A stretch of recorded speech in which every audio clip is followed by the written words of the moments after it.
Hello student, कैसे हैं आप सभी। आई होप आप सभी बढ़िया होंगे और आप सभी की स्टडी भी बढ़िया चल रही होगी। तो हम बात कर रहे थे आपका बाउंडेड सीक्वेंस की। हम देखें बाउंडेड सीक्वेंस में मैंने बताया था तीन डेफिनेशन है। पहली की बाउंडेड अबव क्या होता है, बाउंडेड बिलो क्या होता है, फिर पूरी एक बाउंडेड की सीक्वेंस की डेफिनेशन। तो पहले बाउंडेड अबव की डेफिनेशन पढ़ेंगे, फिर बाउंडेड बिलो क्या होता है, इनके एग्जांपल ऑफ बाउंडेड सीक्वेंस की, फिर डायरेक्ट एक डेफिनेशन पढ़ेंगे। तो देखिए मैंने बाउंडेड जो अबव होता है वो आपको समझा दिया था। आज हम बात करने वाले हैं बाउंडेड बिलो क्या। तो चलिए आपकी डेफिनेशन की ओर आगे बढ़ते हैं स्टूडेंट। तो देखिए स्टूडेंट, डेफिनेशन रखिए कोई भी सीक्वेंस बाउंडेड बिलो कब होगी, है ना। बाउंडेड बिलो की होगी तो कह रहा है a sequence SN is said to be bounded below, यानी कोई भी सीक्वेंस एसएन हमें दे रखी है तो वो बाउंडेड बिलो कहलाएगी if there exist a real number k2, यदि वहां एक रियल नंबर k2 ऐसा बिलोंग करे सच दैट कि एसएन ग्रेटर देन इक्वल हो k2 के। मानिए जो वैल्यू एक ऐसी वैल्यू होगी, ऐसा एक रियल नंबर उसमें एक्सेप्ट करेगा जो या तो सीक्वेंस के एलिमेंट्स के या तो इक्वल में होगा या फिर उनसे लेस देन होगा। कैसा होगा? लेस देन होगा, यानी छोटा होगा। ठीक है। For all small n belongs to n, belong मानी ये जो एलिमेंट्स है एन की होनी चाहिए, यानी एन क्या, capital n natural number is called a lower bound of sequence s n. Then जो ये k2 रियल नंबर होगा आपको वो क्या कहलाएगा, आपका लोअर बाउंड कहलाएगा। किसका? सीक्वेंस एसएन का स्टूडेंट। ठीक है। तो देखिए डेफिनेशन को एक बार अच्छे से और पढ़ते हैं फिर अच्छे से समझते हैं। हमारे पास मैंने बोला था बाउंडेड सीक्वेंस में क्या होता है, एक बाउंडेड बिलो होता है, बाउंडेड अबव होता है। तो बाउंडेड दो, पहले हम बाउंडेड बिलो हमने अब पढ़ा, सॉरी है ना, अब पढ़ा बिलो पढ़ रहे हैं। तो देखिए कोई भी सीक्वेंस बाउंडेड बिलो कहलाएगी if there exist an real number k2, यदि वहां कोई ऐसा रियल नंबर k2 बिलोंग करे सच दैट जिसकी वैल्यू सीक्वेंस के एलिमेंट्स के या तो बराबर हो या सीक्वेंस के एलिमेंट्स से छोटी हो, या तो वो सीक्वेंस के एलिमेंट्स के बराबर हो या सीक्वेंस का जो सेट दे रखा वह उनमें वह सबसे छोटी वैल्यू हो। फॉर ऑल जहां स्मॉल एन बिलोंग कर रहा हो कैपिटल एन नेचुरल नंबर से, देन ये जो k2 वैल्यू होती है, ये k2 वैल्यू को हम क्या बोलते हैं, लोअर बाउंड बोलते हैं। किसका? सीक्वेंस का बोलते हैं। किसका लोअर बाउंड बोलते हैं स्टूडेंट?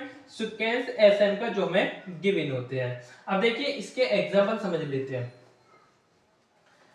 जैसे कि आपकी 1/n एक बाउंडेड अबव भी है, बाउंडेड बिलो भी है। क्यों? जब इसकी वैल्यूज हम रखेंगे, मान लीजिए n की वैल्यू 1 रख दी तो 1, 1/2, 1/3, 1/4, 1/5, 1/6, 1/7, यानी बहुत ये वैल्यू कहां से 1 से कहां जा रही है, 0 की तरफ जा रही है। बिल्कुल एग्जैक्ट, बिल्कुल फिक्स वैल्यू नहीं जा रही है, अप्रॉक्स में जा रही है, यानी 0.00001, 0.00002, यानी अप्रॉक्स 0 में जा रही है लगभग। तो क्या मान लो मैं 0.00000 ये वैल्यू को आप 0 के बराबर नहीं मानेंगे? सर बिल्कुल 0 बनाने के बारे में मान लेते हैं हम वैल्यू। इसकी कोई वैल्यू थोड़ी है 0.00002, बहुत शून्य के बराबर। तो मान लेते हैं कि इसकी वैल्यू कहां से कहां तक जा रही है, 0 तक। तो यानी इसमें आपका 0 क्या हो जाता है, लोअर बाउंड हो जाता है। ये भी सीक्वेंस कैसी है आपकी, बाउंडेड बिलो। तो सीक्वेंस 1/n इज, यानी अब बियर बिलो भी है, is bounded below. Here 0 is the क्या है आपका लोअर बाउंड। एक अगली क्वेश्चन ले सकते हैं आप, जैसे second example, s n equal to क्या ले सकते हैं,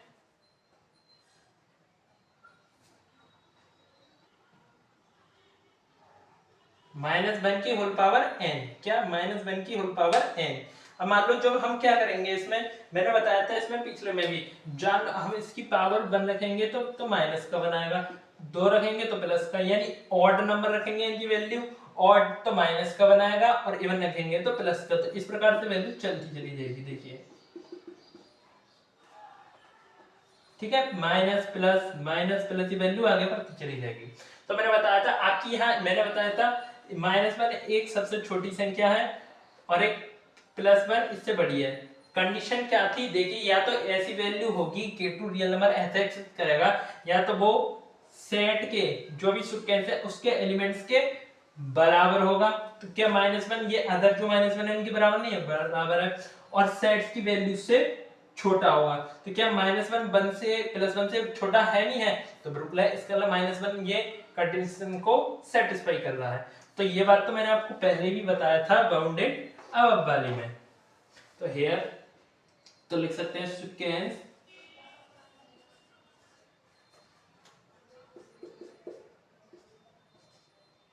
is bounded below. Here -1 is the lower bound.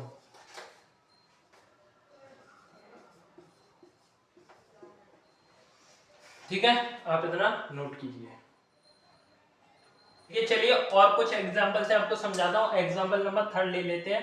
हमारे पास कोई भी सीक्वेंस ऐसे हैं जैसे कि n ले लीजिए, नेचुरल नंबर्स का सेट। क्या ले लीजिए? नेचुरल नंबर्स का सेट। अब जब इसमें आप वैल्यूज रखेंगे तो आप ध्यान से देखिए n की वैल्यू क्या होगी, नेचुरल नंबर्स है तो 1 2 3 4 5 6 7 8 यानी इनफाइनाइट तक चली जाएगी। तो अब क्या मैंने कंडीशन किया, इसमें मैंने बोला था k2 ऐसा एक रियल नंबर है जो आपका गिवन सीक्वेंस के एलिमेंट से या तो इक्वल होगा या लेस देन होगा।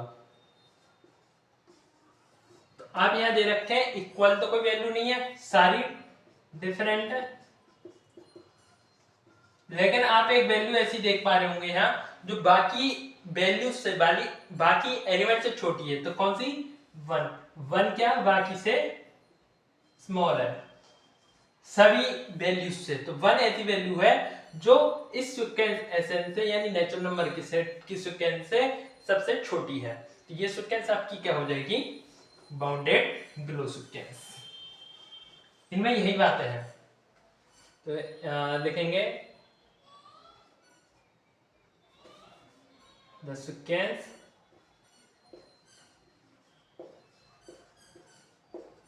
as sequence n is a bounded below. Here 1 is the lower bound. चौथा एग्जांपल और देख लो। अच्छे एग्जांपल बता रहा हूँ सब, क्योंकि एमसीक्यू बेस्ड में पूछ लेता है कौन से बाउंडेड है, बाउंडेड बिलो है सीक्वेंस है। ये इंपॉर्टेंट चीज है ना, आप ये नहीं इग्नोर करें। एक सीक्वेंस ले सकते हैं -1 की पावर n/n। अब इसमें जब देखिए वैल्यू 1 रखेंगे n की जगह तो क्या मिलेगा? -1 की पावर -1 की होल पावर 1/1 यानी -1। 2 रखेंगे तो 1/2। 3 रखेंगे तो -1/3। जब 4 रखेंगे क्या मिलेगा? 1/4। तो यहाँ पे आपको एक बात क्लियर हो होगी, यहाँ पे कौन सी आपकी सीक्वेंस, कौन सी सीक्वेंस मतलब कौन सा एलिमेंट सबसे छोटा। अब देखो इसमें और इसमें करके बता देता हूं। देखो मैंने बोला था माइनस की वैल्यू जितनी छोटी होगी वो बड़ी होती है। माइनस का 1 बड़ा, माइनस का बात तो आप बोलोगे माइनस का 1 बड़ा, माइनस का 1 बड़ा या माइनस का 0.5 बड़ा, तो बोलोगे सर यहाँ पे 0.5 1 से छोटा है, ये माइनस का इसलिए 0.5 बड़ा हो जाएगा। क्लियर? अब देख रखे हो माइनस का 1 ये कितना आएगा? 0.3। तो कौन बड़ा? 0.3 यानी माइनस का 1 सबसे बड़ा हो गया। माइनस का 0.2 बड़ा होगा 1 से, माइनस का 1 से। सिंपल सी बात है, तो हम जानते ही हैं यहाँ पर सबसे छोटी वैल्यू कौन सी है आपकी? -1 है। तो ये तो आपको बताने की जरूरत नहीं है, भाग तो करना आता है, माइनस प्लस की बात है तो आप जानते ही हैं क्लियरली। एग्जाम्पल जानने बहुत जरूरी है। तो लिख सकेंगे द सिक्वेंस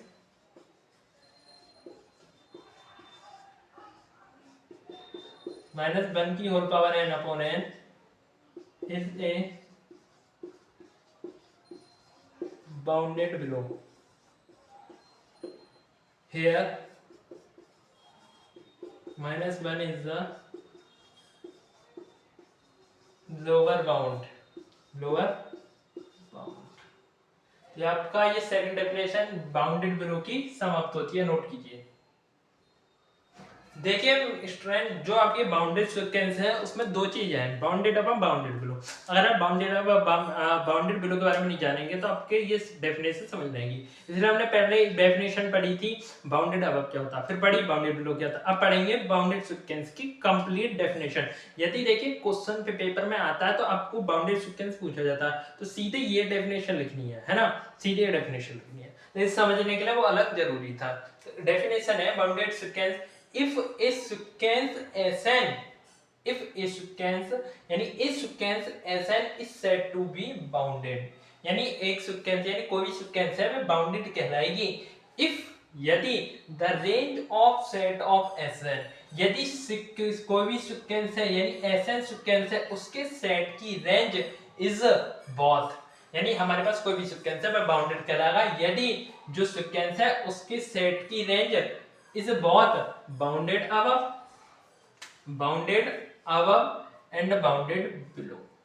यदि मान लीजिए हमारे पास कोई भी सीक्वेंस है, उसकी जो आपकी सेट है उस सीक्वेंस का सेट है और उसकी रेंज बाउंडेड अबव भी है और बाउंडेड बिलो भी है, तब वह क्या कहलाता है, आपका बाउंडेड अबव सीक्वेंस कहलाता है। सच दैट यानी ये क्या कहना चाह रहा, अब हमें कैसे पता करेंगे बाउंडेड एंड बाउंडेड बिलो की कंडीशन। तो उसने बोल दिया कि भाई सच दैट, अब समझिए, इफ यदि there exist two real numbers, यदि वहां पे कोई दो real numbers k1 and k2 ऐसे बिलोंग कर रहे हैं, सच दैट जिनकी values k2 less than equal Sn less than equal k1 for all small n belongs to capital N। समझाया नहीं है?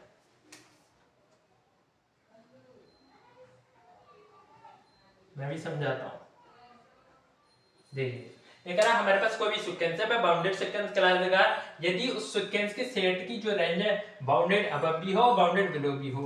बाउंडेड अबव की कंडीशन क्या थी, हमारे पास केवल कोई भी एलिमेंट था उसकी वैल्यू या तो ऐसे सीक्वेंस के सभी एलिमेंट्स के बराबर हो या एलिमेंट से बड़ी हो, उसे हम क्या बोलते थे, बाउंडेड अबव बोलते थे।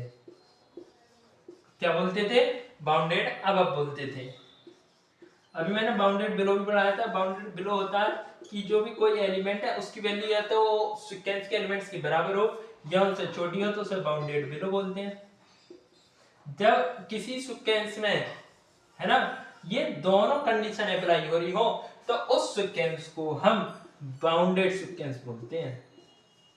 यानी उसमें ऐसा भी एलिमेंट हो जो बाउंडेड अबव की कंडीशन को सेटिस्फाई कर रहा हो, ऐसा भी एलिमेंट हो जो बाउंडेड बिलो की कंडीशन को सेटिस्फाई कर रहा हो, उस सीक्वेंस को हम बाउंडेड सीक्वेंस बोलते हैं स्टूडेंट्स। ठीक है, और एक बार डेफिनेशन पढ़ लें। ए sequence Sn is said to be bounded if the range of the set of Sn is both bounded above and bounded below such that if there exist two real numbers k1 and k2 such that k2 less than equal Sn less than equal k1 for all small n belongs to capital N। Capital N natural number है। Example है 1 upon n, n upon n plus 1। ये क्या sequence है, bounded sequence minus 1 की whole power n minus 1 की whole power n upon n, ये सारी क्या आपकी बाउंडेड सीक्वेंस है स्टूडेंट्स। इतना आप नोट कीजिए, बाउंडेड सीक्वेंस क्या कंप्लीट होता है। देखिए फ्रेंड, जो हमने बाउंडेड सीक्वेंस पढ़ी है इसमें नोट पॉइंट लिखने से रह गया, यानी मुझे एक नोट पॉइंट याद आया इंपॉर्टेंट, ये एमसीक्यू बेस्ड क्वेश्चन वालों के लिए वेरी इंपॉर्टेंट है, सबकी कर रही है। ये कह रहा है if the range of A sequence, range of sequence यानी इज ए फाइनाइट सेट, यदि हमारे पास कोई सीक्वेंस है और उसकी रेंज कैसी है, फाइनाइट है, जैसे कि एग्जांपल भी ले लो, सिक्वेंस है कोई हमारे पास, जैसे कि -1 की होल पावर n। इसकी रेंज आप जानते क्या होती है, -1 से +1। ये कैसी है, फाइनाइट है, यानी कैसा सेट है, फाइनाइट सेट है, यानी इस सिक्वेंस की जो रेंज है कैसी है, फाइनाइट सेट है।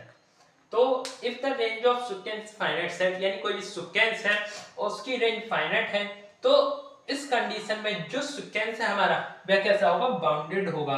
Because finite set is always bounded, क्योंकि जो फाइनाइट सेट होता है वो ऑलवेज सदैव बाउंडेड होता है। तो कहीं भी फाइनाइट सेट की बात करें तो आंख बंद करके आप बोल सकते हैं, यानी कोई पूछने बिना सोच विचारे के बाउंडेड सिक्वेंस ही होगा स्टूडेंट। तो आई होप ये बात आपको समझ आई होगी और इसे आप नोट कर लेंगे, ठीक है, नोट कीजिए। स्टूडेंट सेकंड सीक्वेंस आती है कन्वर्जेंट सीक्वेंस। कन्वर्जेंट सीक्वेंस क्या होती है, देखिए समझिए डेफिनेशन का, a sequence Sn is said to be convergence to a number n, यानी कोई भी सीक्वेंस कन्वर्जेंस होती है, यानी कन्वर्जेंट होती है किसी n नंबर पर। A sequence Sn is said to be convergence to a number n, comma if for any given epsilon, यानी एप्सिलॉन को भी यहां वैल्यू होगी, ठीक है, जो ग्रेटर देन होगी 0 से, एप्सिलॉन जैसा आपने पढ़ा था ना वैद्युशीलता फिजिक्स में, एप्सिलॉन नॉट। अब नॉट हटा दीजिए तो खाली epsilon.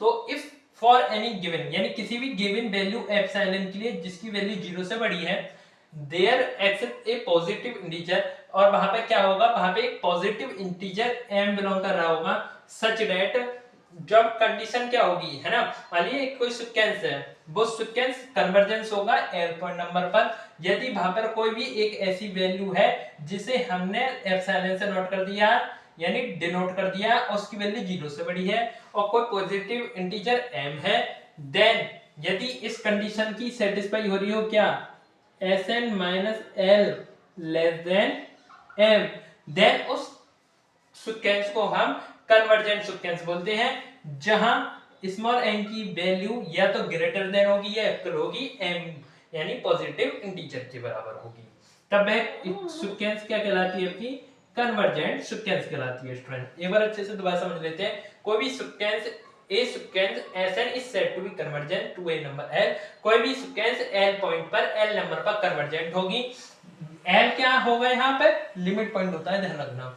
A sequence is said to be convergent to a number L, यानी कोई भी सीक्वेंस L नंबर पर कन्वर्जेंट होगी if for any given value, यानी एप्सिलॉन ग्रेटर 0, यदि कोई एक ऐसी वैल्यू के लिए जिसकी मान जो है, यानी जिसका वैल्यू जो है 0 से बड़ा है, उस वैल्यू को हमने यहाँ से एप्सिलॉन से डिनोट कर दिया। There except a positive integer, वहां पे एक पॉजिटिव इंटीजर m भी बिलोंग कर रहा है, सच दैट यदि वह इस कंडीशन को सेटिस्फाई करे, सॉरी ये m नहीं है, एप्सिलॉन से है यहाँ, क्या है, एप्सिलॉन, एप्सिलॉन यदि इस कंडीशन को सेटिस्फाई कर दे वो वैल्यू कि Sn - L ग्रेटर देन हो एप्सिलॉन से, फॉर ऑल n की value greater than equal m हो, तब उस सीक्वेंस को कन्वर्जेंट सीक्वेंस बोलते हैं, जहां number L is called the limit point, limit of sequence. L क्या है, लिमिट है सीक्वेंस की, ठीक है।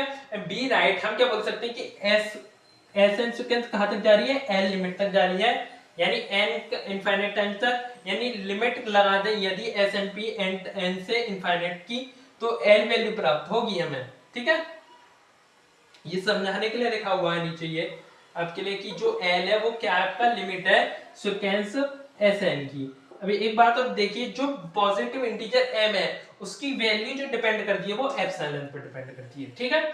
आई होप ये तो सिंपल सी बात थी मैंने कि कोई भी सीक्वेंस है वो कन्वर्जेंट होता है L पॉइंट पर यदि किसी भी वैल्यू के लिए जिसकी वैल्यू 0 से बड़ी है और उस वैल्यू को हमने एप्सिलॉन से डिनोट कर दिया है, और वहां पे एक पॉजिटिव इंटीजर m एक ऐसा बिलोंग कर रहा है कि इनकी वैल्यू Sn - L की वैल्यू का मॉड निकालने पर उसकी वैल्यू एप्सिलॉन से कैसी आ रही, छोटी आ रही है, तो वह सीक्वेंस कहता होता है कन्वर्जेंट सीक्वेंस होता है, और L लिमिट होती है, इतना आप नोट कीजिए। और पॉजिटिव इंटीजर m की वैल्यू एप्सिलॉन पर डिपेंड करती है, इतना आप नोट कीजिए।